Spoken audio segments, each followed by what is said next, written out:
Well, we meet again. It is time to update the good old Oscar predictions. What is going to win? Do we know anything? No, we don't. I have seen a good amount of these movies, and at the very least, most of these movies have reactions, so we have something to go off of here. However, I want to say off the top, when you are seeing this video, I have actually recorded this a few weeks in advance. So if you see something that feels a little off, chances are it's just because I am recording this in like mid-September-ish. But now that I got that out of the way, let's talk about Best Picture. We have some changes here from last time. Okay, so I have One Battle After Another at number 1. Not only has this been getting rave reviews from someone like Paul Thomas Anderson, which already means a lot for the Academy, but I did not think it would be to this level. I did not think it would be like one of the best of his career, one of the best of the decade type stuff. And who has a better narrative than Paul Thomas Anderson, at least as someone who is incredibly overdue.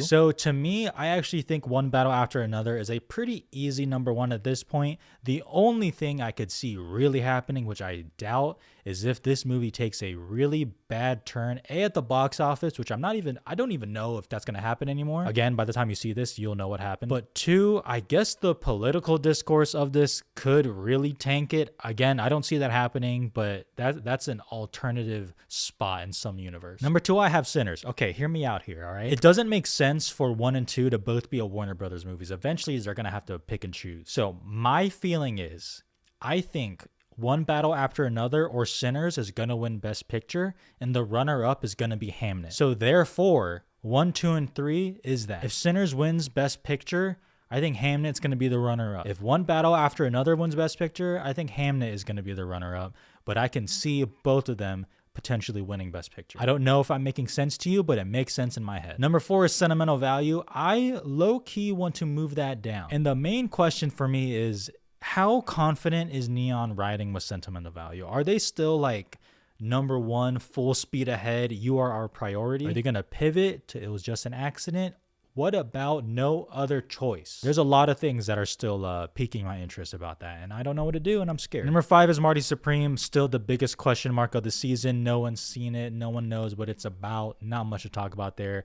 I still believe in it, but if you don't, who cares? 6, Wicked for Good. I really wish the DMs would stop, guys. I really wish it would. I can only handle so many threats before I start losing my mind. Number 7, It Was Just an Accident. I still feel good about this. I know what I saw when I saw it at TIFF. I saw the path. I saw the path laid out before me, and I'm not changing that. Now, 8, 9, and 10 is where it keeps me up at night. I will have a Netflix movie. So admittedly, I'm hedging my bets here, and I'm putting Frankenstein and Jay Kelly at number 9.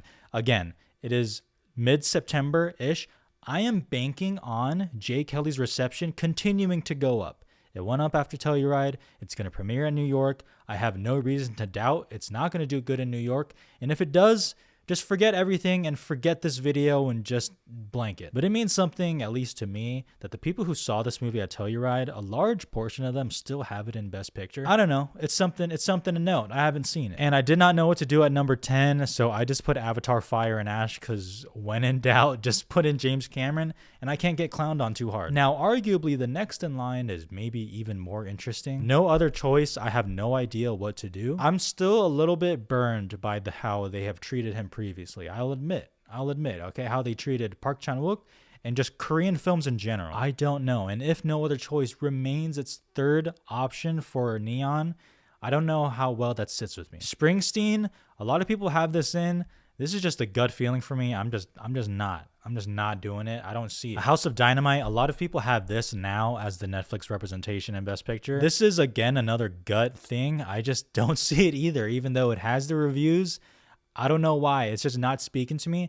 Again, maybe that'll look stupid once, it's been a few weeks. By the time you guys see this, I might be stupid. Is this thing on? Rental Family, rest in peace. Therefore, is this thing on? You are now elevated above. Bradley Cooper, hey, he makes at least interesting movies. Who knows? The fact that people will go into this movie with lower expectations, maybe that helps. I don't know. Begonia, still possible, I guess, but I feel like a lot of people have abandoned that. The Smashing Machine, Weapons, that would be sick, but I don't see it happening. The Secret Agent, Train Dreams, and again, Rental Family, this might be your last time on here, but well, if I have One Battle After Another winning Best Picture, I'm obviously going to give a director. They're going to go down the line with it. I'm cool with that. Ryan Coogler, you can get snubbed, I'll admit, all right? It's not a possibility I like thinking about, but it is a possibility nonetheless. However, if he gets in, he's right up there. along with Chloe Zhao for Hamnet, even though you already won for Nomadland. I don't think you would win again, unless it's winning Best Picture again, which would be crazy. But I have you there. And then I'm just going with the Cannes fellas, you know? Joachim Trier and Jafar Panahi. I think that's a good lineup to me. If I had it my way, Park Chan-wook would be in there. But again, it depends on what you have in Best Picture, what you don't have. You can all mix and match it here. It's not that big a deal. Best Actress, I haven't talked about this in depth since I've seen it. All I will say is Best Actress has never been more over. It is so over. It is done. And I don't like saying that. People know that. If Jessie Buckley doesn't win for Hamnet, it'll be the shock of the century to me. There's no world I can see where anyone else beats her. I don't even know. You're all just competing for a nomination at this point. That's all you're doing. Renata Reinsva in. Cynthia Erivo for Wicked for Good. I have it in a bunch of categories, so you're staying in. And then it can get a little interesting. I will do Rose Byrne, and If I Had Legs, I'd Kick You. I hear that, it's so stressful. Don't know if it's the Academy's taste. I'm doing it full send, and I'm keeping Emma Stone as well, assuming she does go and lead. Amanda Seyfried in The Testament of Anne Lee is awesome. I loved that movie, but at this point in recording, it has not been picked up yet. Who knows if it even comes out this year? Therefore, I cannot put you in the top 5. Jennifer Lawrence, Die My Love. Maybe the re-edits will help. Laura Dern apparently is going lead. It's Bradley Cooper directed movie. He gets good performances. I don't know. Tessa Thompson in Hedda, and Kate Hudson in Song Sung Blue. I'm just getting a vibe. I'm getting a Golden Globe vibe, so you're in there. Best Actor. Again, might seem crazy, but I'm taking some swings in mid-September. Leonardo DiCaprio, congratulations. You are winning a second Oscar to me. People have thrown out the Killers of the Flower Moon, and that's originally where I was going with this, but the thing is, Killers was not a top 5 Best Picture, or at the very least not top 3. One battle after another, if I have it winning all these awards, why not? No one else is speaking to me for a win. That's the thing. You can talk to me all day about nominations. For a win, the only person I can see really coming through is the biggest question mark, which is still Timothée Chalamet and Marty Supreme. Everyone else, I'm just not feeling a win. I don't know. That's just me. Convince me in the comments. Michael B. Jordan for Sinners, I'm just convinced it's happening. And no one can talk me out of it. Until it doesn't happen, I am just convinced it's happening. Jeremy Allen White, congratulations on a nom. And I am sticking with Wagner Moura for The Secret Agent as well. Before I started recording, I actually had Ethan Hawke and Blue Moon in this because they're Sony Pictures classics. I've heard he's amazing. I've heard the movie's good. And they are the best at the sneaky nomination. So by the time you see this, who knows? I might have put him in now.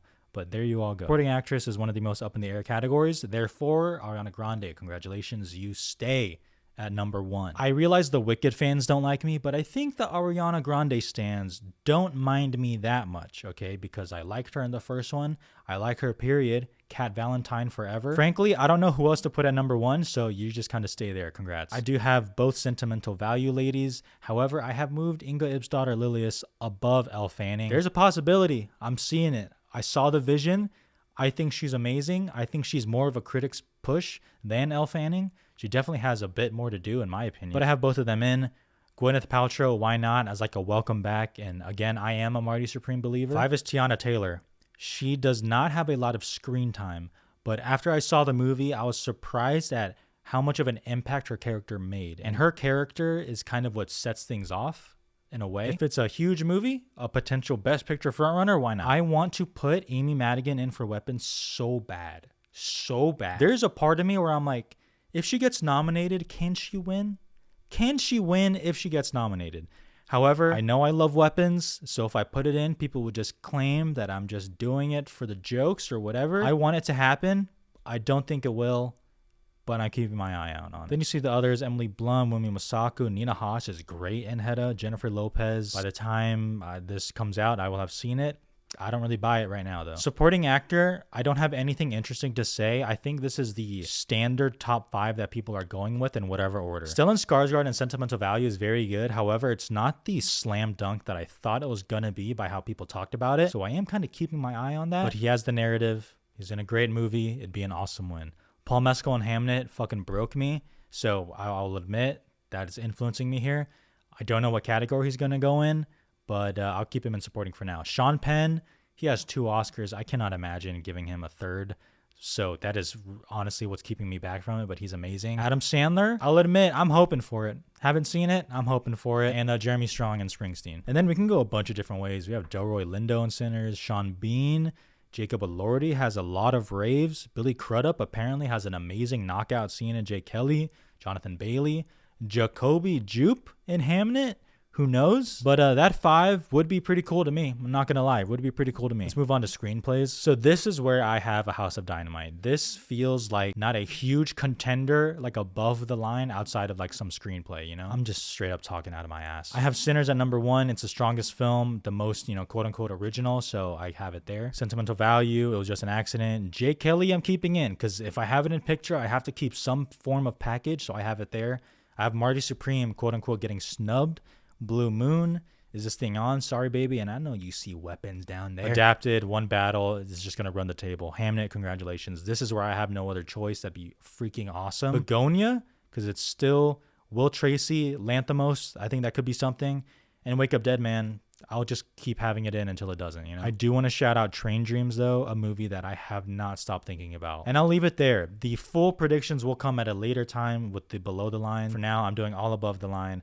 One battle after another seems to be, on paper, ready to run the table. So we'll see how that goes. Every year, there are so many good movies here. So I am so excited for you all to see them, for me to see all of them, to really catch up. And if you want to see great movies at home, I want to shout out today's sponsor, Valerian. Like most people, if I can't get to the theater, then obviously I want the best setup to watch my precious movies at home. Now I have a good TV, but I've always wanted an actual projector. Something about it would just make the experience of watching a movie feel more special versus just turning on a TV with a remote and scrolling. And I've looked at some projectors, but I always have questions about quality. Some seem too big, others seem too restrictive, and I just kind of gave up with any form of projectors. But Valerian by AWOL Vision were kind enough to send me their Vision Master Pro 2, and let me just say, I was blown away. I unboxed it really frantically because I was so excited, and let me just say the packaging was immaculate. I know it's the small things, but they definitely matter. I mean, I opened it up and it came in like a briefcase. It felt like I was unboxing the Tesseract. So I flipped it open and it was like Indiana Jones finding treasure for the first time. It came with an unboxing guide, some accessories, a remote. I unwrapped it and it was so sleek, so reflective, so compact. I was really surprised at the size.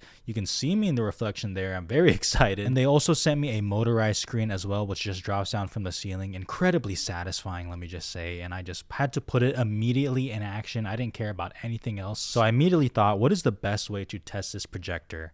So I threw on The Batman. And the reason I threw on The Batman is not only because the movie looks gorgeous, yes, but because there is so much darkness and blacks in the movie. But the Vision Master Pro 2 has enhanced black level technology, which delivered deep blacks and a 15,000:1 contrast ratio. And I was watching the movie and I was like, oh my gosh, I can really see everything. It has dynamic tone mapping, real-time HDR analysis, and adjustment for exceptional detail and lifelike clarity. And that is some technology that you usually find in like $6,000 projectors. I can see every shadow. Nothing is too dark anymore. In the age of movies where everything is too dark, I feel like my eyes have been opened now. It supports Dolby Vision, HDR10+, IMAX enhanced, filmmaker mode, 24 and 48 frames per second, and even 3D, along with being compatible with most smart home integration like Google Home, Apple HomeKit, and Alexa. Not only did putting on The Batman just make me realize how much I actually like this movie, and I definitely need to see it, the whole thing again, but now I feel spoiled because I don't know if I can go back to my TV anymore. And if you want to enjoy up to 20% off, or if you buy a Vision Master Pro 2, you get an extra stand for free.